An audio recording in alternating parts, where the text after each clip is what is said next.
Assalamualaikum warahmatullahi wabarakatuh. Selamat berjumpa kembali bersama Mas Sulis di Cafe Matematika. Sahabat MS semua, pada kesempatan kali ini kita akan belajar bersama-sama, tentunya masih di Cafe Matematika Mas. Nah, pada kesempatan kali ini kita akan belajar tentang Teorema Pythagoras, yaitu untuk materi kelas 8. Nah, sahabat MS semua, sebelum kita lanjutkan, tentunya di masa pandemi ini kita harus tetap menjaga kesehatan kita, tetap menjaga bagaimana kita terhindar dari COVID-19. Nah, maka kita tetap harus menjaga protokol kesehatan, yang antaranya kita harus tetap rajin untuk mencuci tangan, dan selalu memakai masker jika kita keluar rumah, dan tentunya menjaga jarak apabila kita bersama orang-orang atau ada beberapa orang, kita harus tetap menjaga jarak di antara satu dengan yang lain, ya, agar semua terhindar dari COVID. Nah, baiklah sahabat MS semua, kita akan mulai belajar kita, yaitu tentang Teorema Pythagoras. Nah, silahkan simak untuk tayangan-tayangan berikut. Baiklah, kita akan mulai untuk belajar kita pada kali ini, ya, yaitu tentang Teorema Pythagoras. Nah, bagaimana penerapan Teorema Pythagoras? Nah, namun sebelumnya kita perlu untuk mengetahui apa itu Teorema Pythagoras. Ya. Apa pengertian dari Teorema Pythagoras? Dan kita juga harus mengenal apa itu Pythagoras. Nah, sebenarnya untuk nama Pythagoras itu adalah nama orang yang berasal dari Pulau Samos, Yunani. Ya, Pythagoras itu lahir sekitar tahun 582 sebelum Masehi. Jadi sudah 2500 atau 2500 tahun, 2600 tahun yang lalu. Nah, ini sebelum Masehi, 582 sebelum Masehi. Nah, kemudian beliau menemukan dan membuktikan semua rumus sederhana dalam geometri tentang hubungan panjang ketiga sisi pada segitiga siku-siku, yang kemudian nanti akan disebut dengan dalil Pythagoras atau Teorema Pythagoras. Nah, Pythagoras adalah seorang ahli matematika Yunani. Beliau yakin bahwa matematika menyimpan semua rahasia alam semesta dan percaya bahwa beberapa angka memiliki keajaiban. Nah, bayangkan, jadi 582 tahun sebelum Masehi itu ternyata sudah ada ahli matematika yang sampai saat ini masih kita gunakan hasil pemikirannya. Betapa pada waktu itu orang-orang di zamannya itu banyak orang-orang pemikir, diantaranya adalah Pythagoras itu sendiri, ya. Nah, beliau diingat karena rumus sederhana dalam geometri tentang ketiga sisi dalam segitiga siku-siku. Nah, kemudian rumus itu dikenal sebagai Teorema Pythagoras. Nah, seperti apa Teorema Pythagoras dan bagaimana membuktikan Teorema Pythagoras? Ya. Ini berkaitan dengan segitiga siku-siku. Nah, sahabat MS semua, Pythagoras ini sering banyak digunakan oleh para para pekerja-pekerja di bangunan, kemudian masih banyak lagi ya. Jadi ini banyak digunakan di dalam kehidupan sehari-hari. Nah, betapa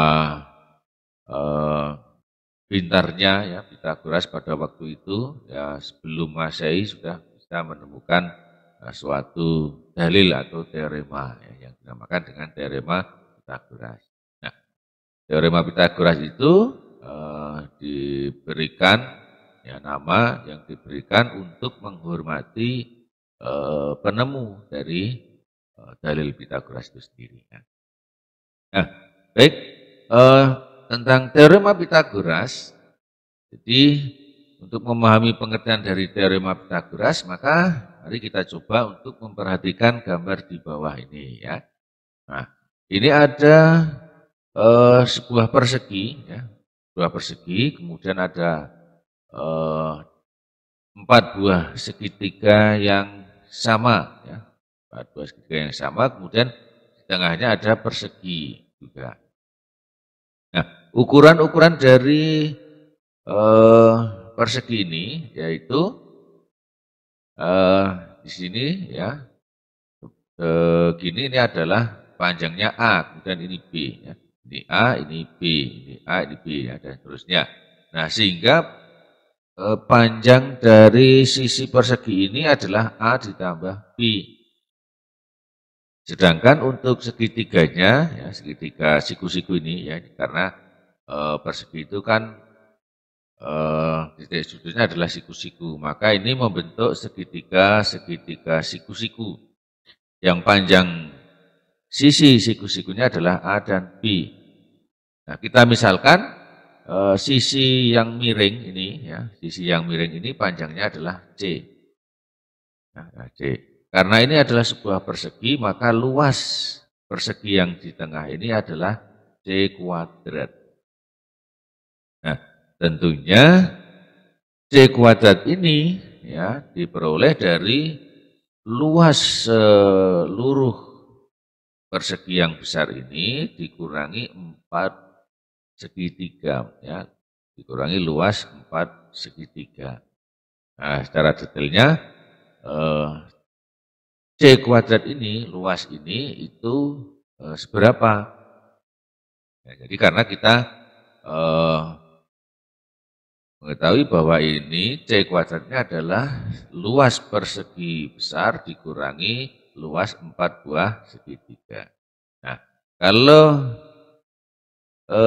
segitiga ini, nah, segitiga ini kan sama dengan ini. Karena ini panjangnya A, ini juga B. Ya. Jadi ini A, ini B. Ya. Nah, di sini ada 4 buah segitiga. 4 buah segitiga. Di sini ada persegi lagi, yaitu B kuadrat. Di sini ada persegi, yaitu yang luasnya A kuadrat. Sehingga luas, tentunya karena luas persegi yang besar ini kan sama dengan luas persegi yang besar ini karena sisinya sama. Nah, sehingga 4 buah segitiga ini, 4 buah segitiga ini adalah sama dengan 4 buah segitiga ini. Sama. Nah, karena 4 buah segitiga ini tentunya sisanya, ya sisanya dari 4 buah segitiga ini adalah sama dengan C kuadrat. Berarti C kuadrat ini luasnya sama dengan A kuadrat ditambah B kuadrat. Nah, kita tahu bahwa panjang sisi segitiga, yaitu sisi siku-sikunya adalah A dan B. Maka, dan sisi miring ini adalah sebagai sisi dari persegi yang ini, nah, yaitu yang panjangnya C. Maka dapat diperoleh hubungan bahwa A kuadrat ditambah B kuadrat itu sama dengan C kuadrat. Nah, istilahnya saya gambarkan seperti ini ya. Nah, ini sama seperti yang tadi itu ya. Oke. Nah ini. Ya kalau ini segitiga yang panjang sisinya adalah A, B, dan C, siku-siku di sini, hingga C-nya ini adalah sisi miring. Maka luas persegi yang panjang sisinya adalah C, itu adalah C kuadrat. Ini, luasan ini sama dengan jumlah dari ya, luasan persegi yang, atau jumlah luasan persegi yang diperoleh sisinya itu adalah sisi dari sisi segitiga siku-siku. C kuadrat sama dengan A kuadrat ditambah B kuadrat. Nah inilah yang dinamakan dengan teorema Pythagoras. Nah, selanjutnya kita bisa simpulkan bahwa C kuadrat itu sama dengan A kuadrat ditambah B kuadratnya.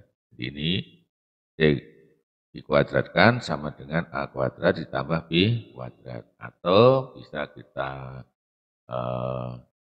ubah, ya, katakan A kuadrat ya C kuadrat dikurangi B kuadrat. Itu juga kalau B kuadrat ya sama dengan C kuadrat dikurangi A kuadrat.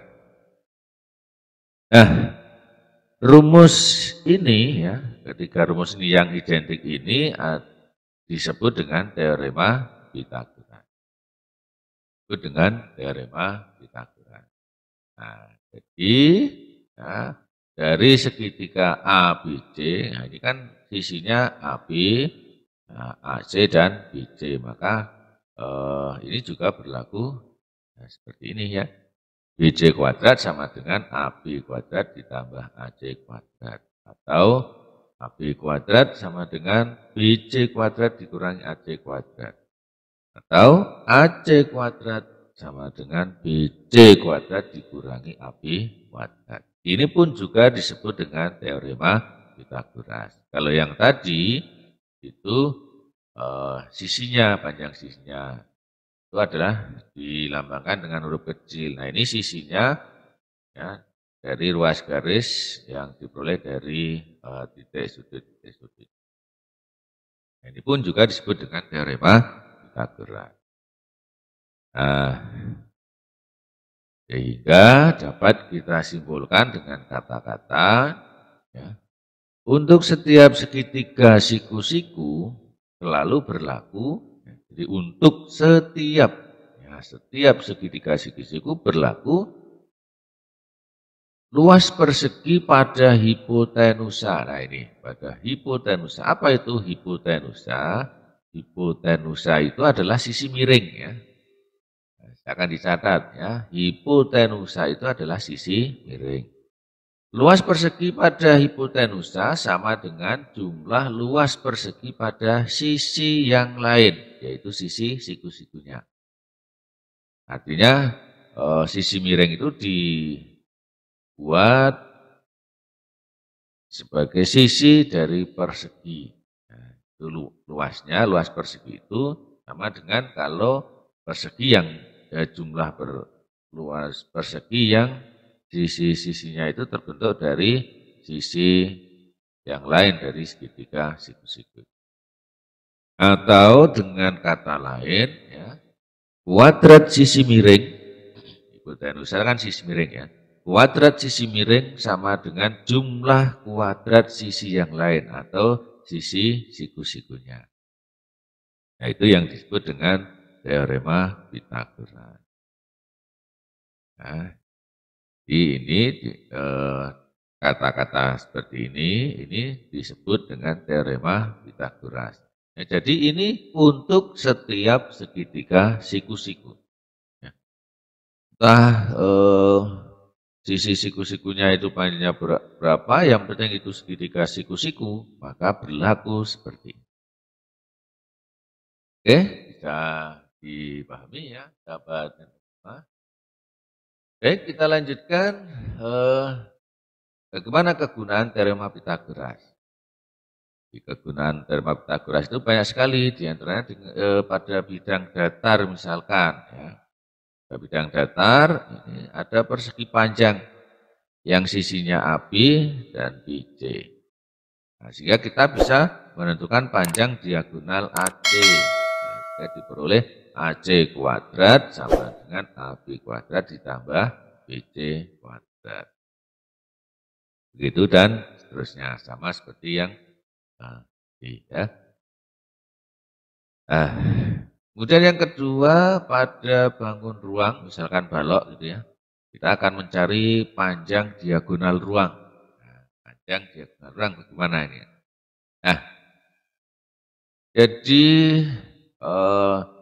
BD ini diagonal sisi, BE juga diagonal sisi, CH diagonal sisi. Nah, HB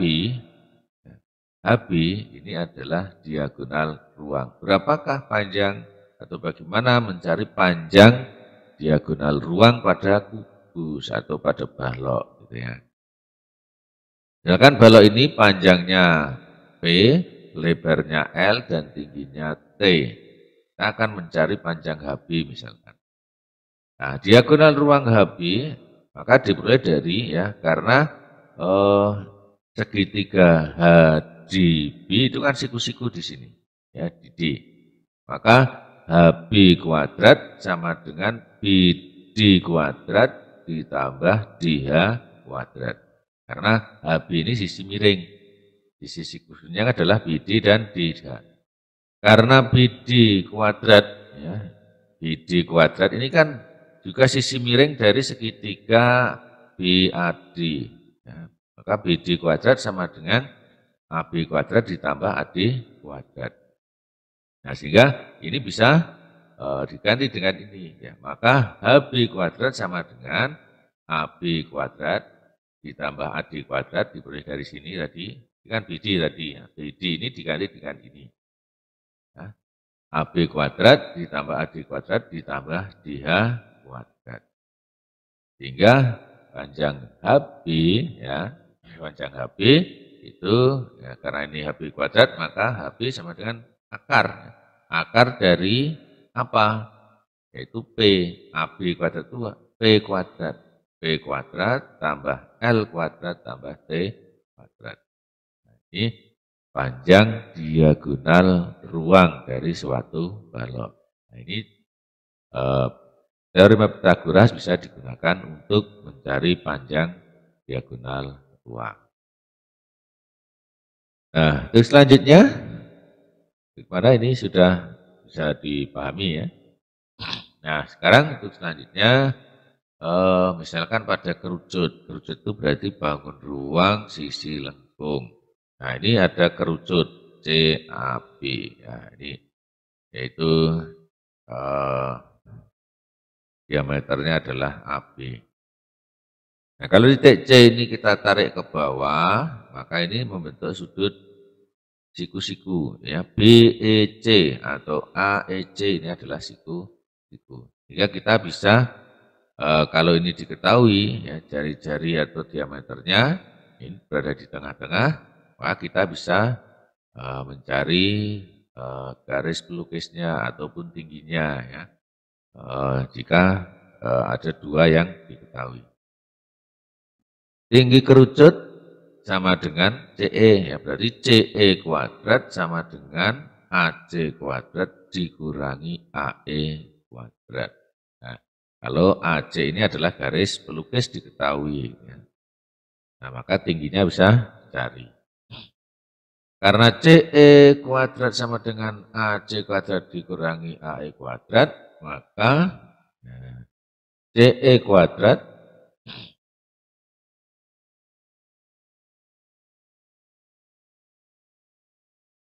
maka diperoleh AC kuadrat sama dengan AE kuadrat ditambah CE kuadrat. Nah, ini menggunakan teorema Pythagoras karena kita memandangnya AEC ini adalah segitiga siku-siku. Ya.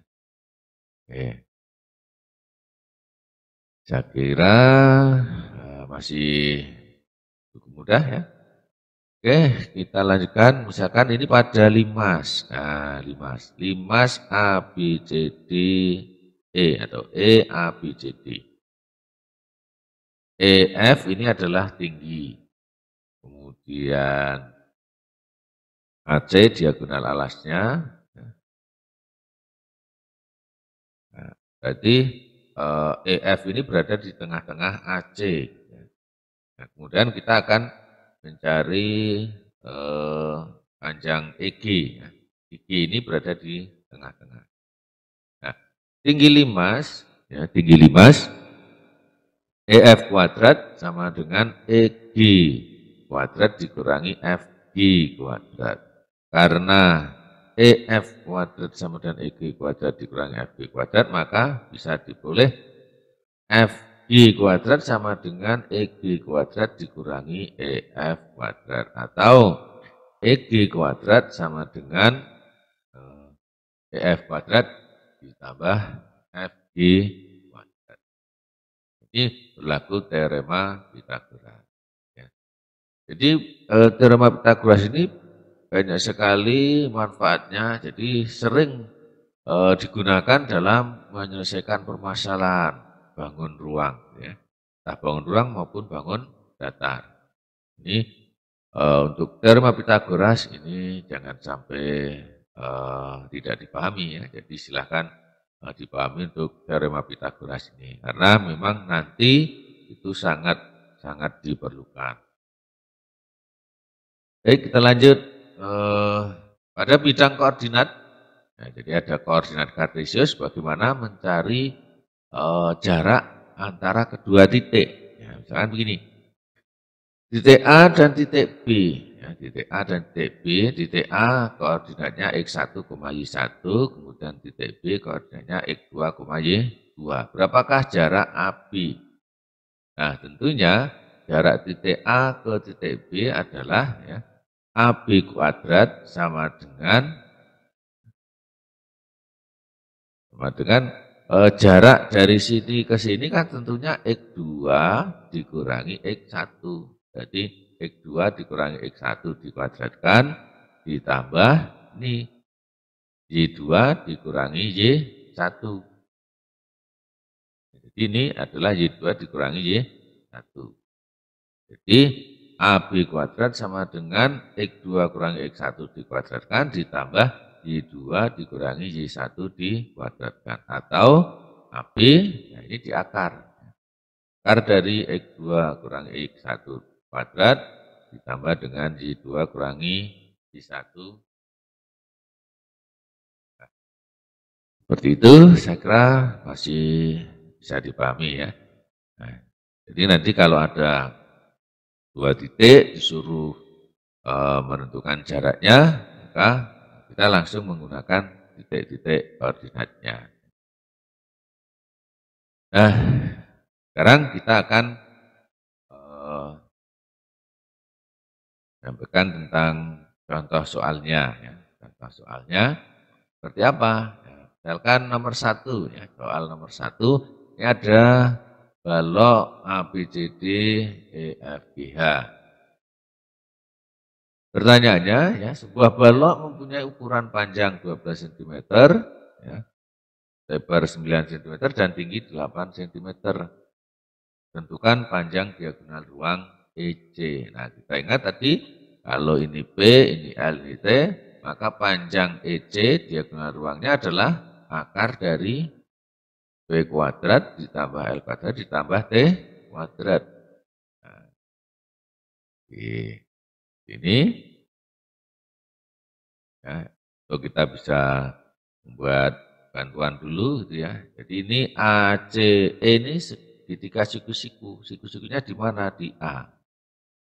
Ya, diperoleh. Ya. Oke, berarti panjang diagonal EC adalah 17 cm. Ya. Ini penghitungannya ya. Akar dari P kuadrat ditambah L kuadrat ditambah T kuadrat. Nah, penghitungannya seperti ini. Akan nanti dicocokkan dengan penghitunganmu, benar atau salah. Ya. Baik, saya lanjut lagi. Contoh soal yang kedua. Nah, ini ada limas, ya. Limas T, A, B, C, D. Nah, titik TE adalah garis tinggi. Diketahui 5 ABCD dengan ukuran sisi alasnya AB 8 cm, BC 6 cm. Dan panjang rusuk tegak berarti AT, BT, CT, dan ADT, ya, 13 cm. Pertanyaannya, tentukan tinggi Dimas. Ya. Nah, kita bahas. Perhatikan segitiga ABC, segitiga ABC. Ini ABC. ABC ini siku-siku di B. Berarti AC bisa dicari. AC sama dengan akar AB kuadrat ditambah BC kuadrat. Nah, kalau sudah nanti EC atau EA ketemu ya, yaitu setengahnya. Oke, berarti panjang AC adalah 10 cm. Oke. Nah, AC kuadrat sama dengan AB kuadrat tambah BC kuadrat. Kemudian kita hitung ya. Selanjutnya, karena kita diminta untuk mencari tingginya, karena kalau sudah ketemu AC, perhatikan segitiga AET, siku-siku di titik E.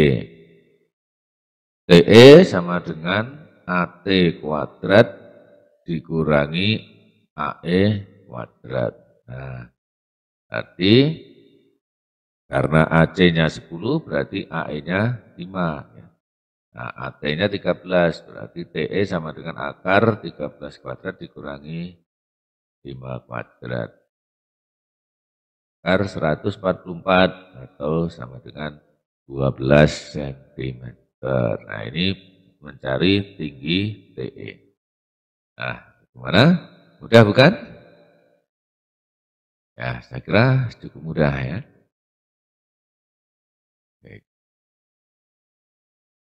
Oke, kita lanjut lagi untuk soal berikutnya, soal nomor 3. Sebuah kapal berlayar ke arah barat sejauh 80 km. Kemudian ya, berbelok ke arah utara sejauh 60 km. Hitunglah jarak kapal sekarang dari tempat semula. Nah, kita bahas ya. Ini kita buat sketsa ya. Jadi ini ke arah dari titik O ke arah barat ke B, kemudian ke arah utara. Ya, ini 80, ini 60. Ya. Berarti yang ditanyakan adalah panjang OU. Ya. Jadi X ini berapa? Nah, sesuai dengan rumus Pythagoras, nah, mudah sekali. Kita tinggal masukkan aja. Berarti karena ini adalah segitiga siku-siku, maka OU sama dengan akar dari OB kuadrat ditambah BU kuadrat. Ya, tinggal masukkan aja angka-angkanya. Ya. Akar 80 kuadrat tambah 60 kuadrat, ya, diperoleh akar 10.000. Berarti sama dengan 100. Ya, jadi panjang OU itu 100 km. Panjang atau jarak kapal sekarang dari tempat semula itu adalah 100 km.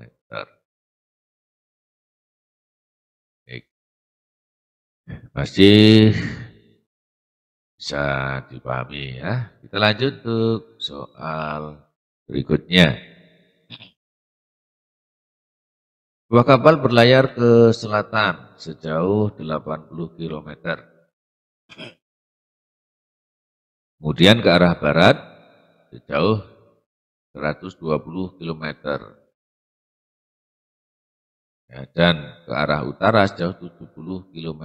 Hitunglah jarak kapal sekarang.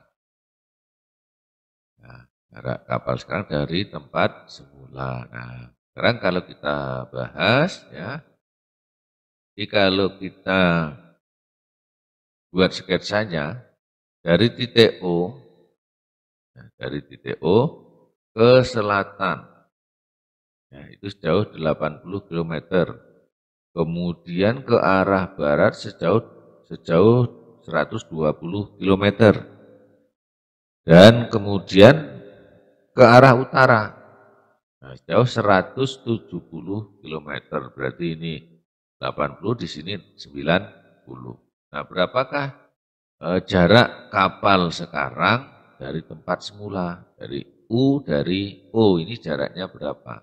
Nah, kita tinggal membuat garis pandu aja, yaitu kita buat garis OA, ya, OA.